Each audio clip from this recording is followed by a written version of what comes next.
Bom dia, irmãos, tudo bem? Estamos muito felizes de estar aqui mais uma vez com vocês nessa nossa escola bíblica dominical da Igreja Presbiteriana Jardim das Oliveiras. Mais uma vez nós estamos aqui, né, rendendo graças a Deus e agradecendo por uma semana de luta, de trabalho, de muitas coisas boas e de muitas coisas que nós tivemos que lutar para sobreviver durante a semana. Nós iniciamos essa caminhada nesse domingo, recordando um versículo bíblico, né, que diz assim: Como é bom render graças ao Senhor e cantar louvores ao teu nome, ó Altíssimo, anunciar de manhã o teu amor leal e de noite a tua felicidade. Então, esse texto está em Salmos 92, 1 e 2, e é com ele que a gente inicia essa caminhada, essa jornada de aprendizado nesse domingo. Nós temos muito a aprender, nós estamos aprendendo com os nossos pastores referente à reforma protestante, agora no mês de outubro, né? Esse é o nosso último domingo de outubro e com muita alegria a gente tem anunciado que no próximo domingo, dia 1º, a gente estará retornando às atividades presenciais na igreja de maneira calma e tranquila, bem devagar, para que a gente possa ter o nosso culto presencial, mas ele vai também continuar sendo online, pois a gente sabe que a situação da Covid ainda não está resolvida. Quanto à nossa escola bíblica dominical, essa não voltará, tá bom? Essa vai continuar aqui, nós vamos continuar colocando as aulas para vocês aqui pela internet, e dessa maneira a gente ainda vai continuar assim. Primeiro vamos voltar ao culto com bastante segurança, e só depois, quando nós tivermos algum outro tipo de segurança, sabermos o retorno, é que a gente vai voltar à escola dominical presencial, possivelmente só o ano que vem, lá para janeiro de 2021, tá bom? Então fiquem tranquilos que nós vamos continuar aqui postando os vídeos para que vocês tenham os conhecimentos necessários para que vocês continuem sua jornada de aprendizado a respeito dos principais temas cristãos, os principais temas que qualquer irmão, não só da IPJO, como de outras denominações, também tem que saber, tá bom? Eu gostaria muito, né, hoje de estar abrindo, falando sobre a gratidão cristã, né, que nós temos. E eu preparei alguns versículos que eu gostaria de estar passando aqui para vocês, né? É muito importante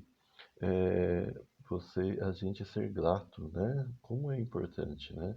Acho que essa é uma das maiores necessidades que a gente tem atualmente de ser grato, porque de maneira geral a gente pouco agradece, né? A gente não agradece a Deus, a gente não agradece às vezes nem um irmão que fez alguma coisa boa pra gente, né? E a gente sabe que quando um irmão faz uma coisa boa pra gente, na verdade, esse é um ato também de Deus, né? Deus age por meio das pessoas, né? Deus age por meio daquelas pessoas que estão dispostas a fazer o bem. Por isso que em 1 Tessalonicenses, né, 5,18 diz assim: Deem graças em todas as circunstâncias, pois esta é a vontade de Deus para vocês em Cristo Jesus. Olha que coisa bonita, né? Deem graças em todas as circunstâncias, né? Ele não disse somente nas circunstâncias boas, ele não disse somente naquelas circunstâncias onde a gente ganhou, onde a gente recebeu, mas ele diz em todas as situações de lutas, de batalha de nossa vida, a gente tem que dar graças a Deus. Isso é muito importante, né? Então, o cristão tem dentro de si esse agradecimento especial a Deus pela vida, pela luta, por todas as coisas que, de certa forma, ele tem colocado, né? E também os Salmos 118, 24 diz assim: Este é o dia em que o Senhor agiu. Alegremos-nos, exultemos nesse dia, né? Então, mais uma vez, os Salmos, mais uma vez na Bíblia, nós temos essa questão da gratidão a Deus. Eu penso que em sua vida pessoal, na sua vida de trabalho, quantas coisas você tem para agradecer a Deus? Muitas coisas, né? Da natureza, da igreja que você participa, da casa que você tem, da sua família, das pessoas que te apoiam e, acima de tudo, da sua própria luta, né? Pois isso é muito importante, tá? E porque Deus diz assim, né? Ele fala, né? Tudo o que fizeram, seja em palavra, seja em ação, façam-no em nome do Senhor Jesus, dando por meio dele graças a Deus Pai, né? Esse versículo lindo está em Colossenses 3,17. Vou repetir para vocês. Tudo que fizeram, seja uma palavra, seja uma ação, façam-no em nome do Senhor Jesus, dando por meio dele graças a Deus Pai. Então, isso é muito importante, né? Fundamental, porque isso significa, acima de tudo, né, que você deve fazer tudo com muita alegria e com muita gratidão a Deus, né? Isso é a essência do cristão, está nessa questão da gratidão a Deus pela vida e por tudo que a gente faz, né? E isso é fundamental. Eu acho que o cristão tem essa necessidade, tem essa obrigação diária de agradecer a Deus por tudo que acontece na vida, né? É evidente que em vários momentos a gente realça aquilo que a gente não tem, aquilo que a gente gostaria, aquela coisa ruim que a gente está passando, mas nós também deveríamos realçar todas as coisas boas, né, que acontecem 24 horas por dia, que Deus nos proporciona essas coisas e todas essas lutas, né? Por isso que no Salmo 100, de 1 a 5, né, tem um texto muito bonito que diz assim: Aclamem o Senhor todos os habitantes da terra. Prestem culto ao Senhor com alegria. Entrem na sua presença com cânticos alegres. Entre por suas portas com ações de graças e seus átrios com louvor. Em seus átrios com louvor. E rebanho do seu pastoreio, entre por suas portas com ações de graças em seus átrios com louvor. Dê-lhe graças e bendiga o seu nome, pois o Senhor é bom, o seu amor leal e eterno. A sua fidelidade permanece por todas as gerações, né? Eu gosto muito dessa parte, onde ele diz que a sua fidelidade permanece por todas as gerações, né? Nós sabemos que muitas vezes erros de pai, de mãe, permanece por gerações na vida dos seus filhos, né? E aqui nós temos a certeza de Deus de que as coisas boas, né, dele vão permanecer por gerações, né? Quer dizer, ao contrário do que o homem é capaz de fazer, que o homem não tem a capacidade de interromper, às vezes, essa coisa ruim que vai passando de geração em geração para filhos. Deus tem essa capacidade ao contrário, né, de fazer com que a bondade, de fazer com que a sua fidelidade, o seu amor seja eterno e dure por gerações, né? Isso é muito importante. Então, dessa maneira, pessoal, como sempre fazemos, a gente quer agradecer, a gente quer louvar e a gente quer adorar a Deus nessa manhã desse domingo. Nós queremos orar fielmente para que todos possam estar aprendendo alguma coisa das palavras que vão ser explicadas, né, pelos nossos professores, mas acima de tudo, nós queremos abençoar todos os trabalhos que a gente faz na IPJO nesse domingo, né? Nesse domingo, seja no nosso, principalmente no nosso culto online, por meio do nosso querido pastor Carlos Alberto, e acima de tudo por meio de todas as áreas da igreja, como o nosso maestro, o nosso coral, nosso organista, o grupo de louvor, o pessoal do Acordes e todo o pessoal que faz o nosso culto online, que está por trás disso, que muitas vezes vocês não veem, né? Mas graças a Deus a gente, a IPJ, tem pessoas boas, muito boas, para que elas possam estar preparando esse culto. Então a gente quer agradecer de coração a todas essas pessoas que proporcionam fazer esse culto, que a gente sempre está dizendo que cada dia, cada domingo que passa está mais bonito, está mais sendo muito de louvor, mas muito de adoração, e Deus falando com as pessoas, Deus transmitindo suas mensagens por meio do nosso pastor, a mensagem que ele quer para a nossa semana, a mensagem que ele quer para a nossa vida. Então nós aqui agradecemos bastante, né, e louvamos bastante todas as áreas da igreja que precisa, mas também todas as suas áreas em particular da sua vida. Nós somos gratos, né, por tudo, né? Por isso que os Atos dos Apóstolos 24:3 diz assim: em tudo, em toda parte, excelentíssimo Félix, reconhecemos esses benefícios com profunda gratidão. Tá? Então vamos lá, boa aula a todos e a gente retorna para fazer uma finalização da nossa escola bíblica dominical. Bom domingo e bons conhecimentos.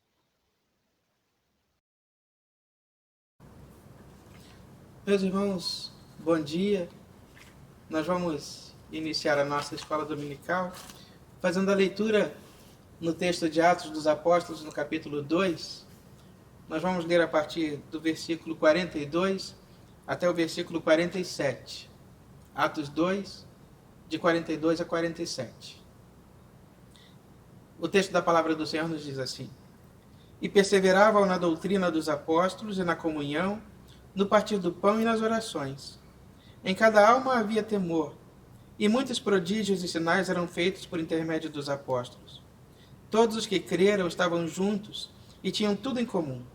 Vendiam as suas propriedades e bens, distribuindo o produto entre todos, à medida que alguém tinha necessidade. Diariamente perseveravam unânimes no templo, partiam pão de casa em casa e tomavam as suas refeições com alegria e singeleza de coração, louvando a Deus e contando com a simpatia de todo o povo. Enquanto isso, acrescentava-lhes o Senhor dia a dia os que iam sendo salvos. Nós vamos conversar um pouquinho hoje sobre a reforma protestante na Inglaterra e nos Países Baixos. A reforma protestante na Inglaterra, ela não teve uma motivação teológica, como foi na Suíça e também na Alemanha, pelas mãos de João Calvino e Martinho Lutero. Na verdade, até quando acontece a reforma protestante na Alemanha e na Suíça, a reação de Henrique VIII, que era o rei da Inglaterra na época, foi contrária à reforma. Então, quando Lutero escreve as 95 teses, afixa essas teses e faz a defesa delas, o que Henrique VIII faz? Ele escreve também um livro, né, com a defesa dos 7 sacramentos, né, intitulado A Defesa dos 7 Sacramentos, ou seja, os 7 sacramentos católicos. Lembrando, a Igreja Protestante admite 2 sacramentos: batismo e a Eucaristia ou ceia do Senhor. Por quê? Foram ordens dadas por Jesus. Jesus determina no Evangelho: ide, portanto, e fazei discípulos de todas as nações, batizando-os em nome do Pai, do Filho e do Espírito Santo, e ensinando-os a guardar tudo o que vos tenho ordenado. E eis que eu estarei convosco até a consumação do século. Também, momentos antes de ser entregue à morte, traído por Judas, Jesus celebra a Páscoa com seus discípulos, e naquela ocasião ele diz: fazei isto em memória de mim. Isto é o meu corpo, comei dele todos. Isto é o meu sangue, bebei dele todos. Fazei isto em memória de mim. De maneira que os protestantes, então, admitem 2 sacramentos, ao passo que os católicos admitem 7 sacramentos, né? E tem lá as razões, mas esse não é o nosso assunto aqui. Mas a questão é, quando Henrique VIII, quando Martinho Lutero afixa na frente, na porta da catedral, as suas 95 teses, e essas são discutidas, e isso repercute no mundo inteiro, o que acontece? Imediatamente, o rei Henrique VIII, ele escreve esse livro, A Defesa dos Sete Sacramentos, tentando contrapor as 95 teses luteranas, né? E fazendo, então, a defesa da fé católica na Inglaterra. O que acontece, e aí vem a razão do surgimento da Igreja Anglicana, é que a rainha, né, Catarina de Aragão, esposa de Henrique VIII, não conseguia lhe dar um filho homem. E hoje todos nós sabemos, né, biologicamente, né, que isso não depende da mulher, depende do homem, né, se o filho que será gerado será um menino ou uma menina, será um homem ou uma mulher. Mas a questão é que Henrique VIII ficou muito incomodado com essa situação e pediu ao Papa Clemente VII que anulasse o seu casamento com Catarina de Aragão. Clemente VII não concordou com isso, não aceitou fazer a anulação do casamento de Henrique VIII. Henrique VIII, então, aborrecido, resolve romper com a Igreja Católica na Inglaterra. Né? Então, dessa maneira, Henrique VIII cria a Igreja Anglicana. E assim nasce a Igreja Anglicana. E o governo desta igreja, ao invés de ser uma igreja que esteja sob a autoridade do Papa, é uma igreja que está sob a autoridade do rei e dos seus sucessores. De maneira que aqueles que vierem assumir o trono a partir de Henrique VIII, os reis e rainhas que assumiram o trono a partir de Henrique VIII, eles eram os chefes da igreja anglicana, ou a igreja cristã da Inglaterra, né? A igreja anglicana é a igreja cristã da Inglaterra. Essa é a visão. Mais à frente, no reinado de Maria I da Inglaterra, houve um trabalho de reaproximação da igreja católica apostólica romana com a igreja da Inglaterra. Então, um fortalecimento aconteceu ali da igreja da Inglaterra com a igreja católica apostólica romana. Né? Aí um novo incentivo ao retorno aos sete sacramentos e a todas estas questões. Isso vai durar um pouco tempo, porque logo no reinado de Eduardo VI, isso já vai voltar novamente, a igreja volta novamente ao modelo tradicional protestante, né? Então, retornando novamente aos dois sacramentos apenas e rompendo de vez definitivamente com a igreja católica apostólica romana. Então, assim nasce a igreja anglicana da Inglaterra. Ela, de maneira que nós não podemos então dizer ou classificar a igreja da Inglaterra como sendo uma igreja reformada ou uma igreja protestante, porque a iniciativa ou a intenção, quando do nascimento dessa igreja, não foi reformar teologicamente a igreja, mas foi tirar a autoridade de sobre a igreja das mãos do Papa e entregá-la ao rei por um interesse particular do rei Henrique VIII.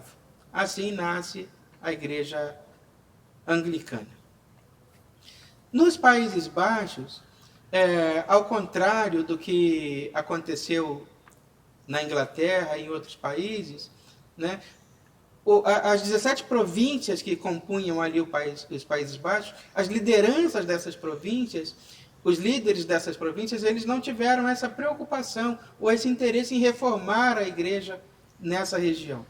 Na verdade, o que acontece é um fortíssimo movimento popular, né, um movimento de base, né, que, contrário à Igreja Católica, que vai ganhar força com a chegada de vários refugiados protestantes oriundos de outras regiões da Europa para aquela região. Né? Então, o povo daquelas 17 províncias, eles por si já têm essa intenção, esse interesse. Somado a eles estão os que vêm refugiados, fugindo de outras regiões da Europa, porque já haviam aderido à fé protestante. Então isso fortalece muito o surgimento do protestantismo nos Países Baixos, né? Então, assim, o que vai acontecer ali? Na Hungria, né, há uma disseminação muito forte do protestantismo que é auxiliada por essa minoria étnica alemã, né, e que podia traduzir os escritos de Lutero, né, e enquanto isso, esse luteranismo ganhou uma oposição entre a população de língua alemã. E o calvinismo se tornou amplamente popular entre a etnia húngara, né? E lá, ainda entre as províncias, né, dos Países Baixos, o que acontece? Houve uma perseguição muito grande, né, aos protestantes pelo governo espanhol, que na época era governado por Filipe II. Então, essa perseguição grande de Filipe II levou aquela região à guerra, né? A um desejo forte, ardente de independência, né? E levou à guerra conhecida como Guerra dos 80 Anos, né? E então, por consequência da Guerra dos 80 Anos, houve a separação entre a zona protestante, né, que hoje é a Holanda, ao norte, e a zona católica, que é a Bélgica, hoje, né? Então, consequência dessa movimentação, desse movimento aí, né, razão dessa guerra dos 80 anos. Então, ali nós passamos a ter uma Holanda protestante e uma Bélgica católica. Portugal e Espanha foram amplamente influenciados pela contra-reforma da Igreja Católica, de maneira que o protestantismo não conseguiu, naquele momento, se estabelecer nesses países, né? E então houve uma perseguição muito grande a todos os movimentos protestantes em Portugal e Espanha. Agora, o que nós recebemos de herança, ainda no século XVI, um grupo vem ao Brasil por ordem, né, pelo menos por orientação de João Calvino, se estabelece no Rio de Janeiro, onde hoje é a ilha de Villers-Gagnon, e ali eles se instalam no Rio de Janeiro, né, e se organizam como igreja. Mas, como consequência da Contra-Reforma, eles foram expulsos, alguns executados, mas nós vamos ter ainda hoje, né, como fruto dessa presença, a marca dessa presença protestante na Europa, na América, ainda no século XVI, nós vamos ter como resultado disso a confissão, né, ou o credo das Américas, né, a confissão de fé da Guanabara, né, que é um documento protestante mais antigo das Américas. Mais tarde, quando da invasão holandesa, né, a igreja presbiteriana, a igreja reformada da Holanda, também se estabelece no Brasil. E o conde Maurício de Nassau, talvez seja ele o mais conhecido ou mais famoso membro desta igreja protestante da Holanda. Se estabeleceram, então, no nordeste do Brasil, mas também com a guerra travada com os portugueses, né, pela retomada do território brasileiro pelos portugueses, os holandeses foram expulsos do Brasil e, por consequência, a igreja da Holanda também deixou o Brasil, a Igreja Protestante deixou o Brasil também, retornando só no século XIX com o reverendo Ashbel Green Simonton, né, 12 de agosto de 1859. De maneira que assim se dá a reforma protestante nesses países, Países Baixos, né, Bélgica e Holanda, né, a Bélgica católica, a Holanda protestante, a Inglaterra pelo movimento de Henrique VIII, torna-se uma igreja, ou melhor, a igreja da Inglaterra torna-se a igreja anglicana. E assim, meus irmãos, a gente conclui o nosso estudo, o nosso assunto, que é a Reforma Protestante, nesse mês de outubro, que é o mês da Reforma Protestante, né? Comemoramos aí 503 anos de Reforma Protestante. Que Deus nos abençoe e que nós possamos ter esse orgulho de nos assumirmos protestantes, né? Mais próximos dos ideais bíblicos, mais próximos dos ideais do Evangelho do nosso Senhor e Salvador Jesus Cristo. Que Deus nos abençoe e nos guarde. Olá, depois da nossa aula, das nossas explicações, de obter um certo conhecimento, nós estamos retornando aqui para fazer a finalização da nossa escola bíblica dominical deste domingo, tá? Estamos muito felizes por você estar nos vendo, por você ter estado aqui com a gente hoje. Estamos bastante contentes, não importa se são poucas, se são muitas pessoas, mas a gente fica muito feliz e a gente acha fundamental que você tenha esse conhecimento, né? Que você possa você possa ter essa paixão por conhecer cada vez mais a palavra, a nossa liturgia e toda a nossa história. Isso é fundamental, tá? Eu hoje quero agradecer especialmente a todas as pessoas que estão em casa, aos nossos professores, quero agradecer aos membros, às pessoas que não são membros, mas gostam muito da nossa igreja. Então quero agradecer a todos e orar e pedir a Deus bênção, né, para as vidas de vocês, para que vocês possam cada vez mais continuar firme no propósito e na luta de Deus. Hoje eu fiz uma abertura falando da gratidão de Deus e eu queria recordar aqui um versículo, né, do 1 Tessalonicenses 5, 16, 18, que diz assim: Regozijai-vos sempre, orai sem cessar, em tudo dai graças, porque esta é a vontade de Deus em Cristo Jesus para convosco. Duas coisas me chamam muita atenção. A primeira é quando ele diz que orar sem cessar, né? Quantas pessoas na nossa igreja, ou que nós conhecemos, principalmente senhoras, mas também os senhores, eles oram todos os dias por várias causas diferentes e eles não cessam de pedir a Deus, eles não cessam de orar. Isso é muito importante. Eu acho que são essas orações e esses pedidos a Deus, muitas vezes oculto, né? Muitas vezes a gente não sabe o que a pessoa está pedindo, está orando, mas tudo isso, né? Com certeza Deus está ouvindo e eu tenho certeza que isso é uma proteção, né? Eu lembro muito de a minha mãe, do meu pai, orar muito por mim e eu sei que tenho certeza que foram essas orações que trouxeram a proteção de Deus e é por isso que hoje eu também oro por várias pessoas, né? Por várias pessoas que precisam e que necessitam de Deus. E a segunda é a questão mais importante aqui desse versículo, né, que é em tudo dai graças, porque essa é a vontade de Deus em Cristo Jesus, né?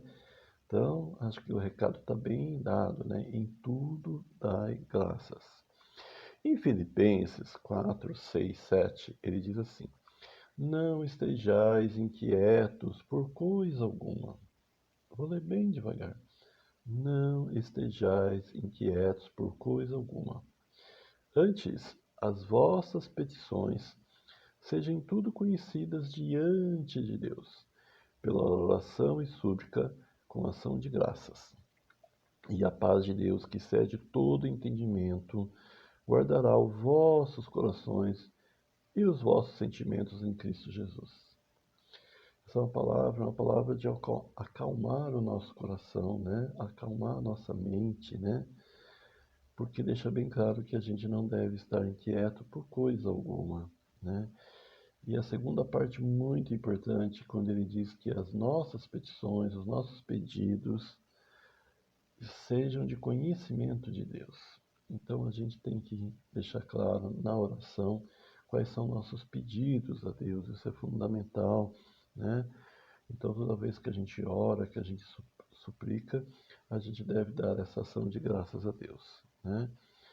E acima de tudo, a paz de Deus excede o entendimento, né? Isso é verdade, né? Nós enxergamos muito pouco, né? E Deus enxerga muito longe, e isso é fundamental. Irmãos, então é com essa mensagem de gratidão que a gente quer encerrar a nossa escola bíblica dominical e dizer a Deus e dizer a todos que a gente está muito grato e que nós procuraremos ser gratos sempre a Deus por tudo, por também dar essa oportunidade de estar falando com vocês nesse período tão difícil, nesse período de doença, nesse período onde que o mundo vive mais uma confusão entre tantas confusões que a gente tem aí já possível no mundo. Quero agradecer, quero que você tenha um bom domingo, quero convidar você para o nosso culto às 11 horas.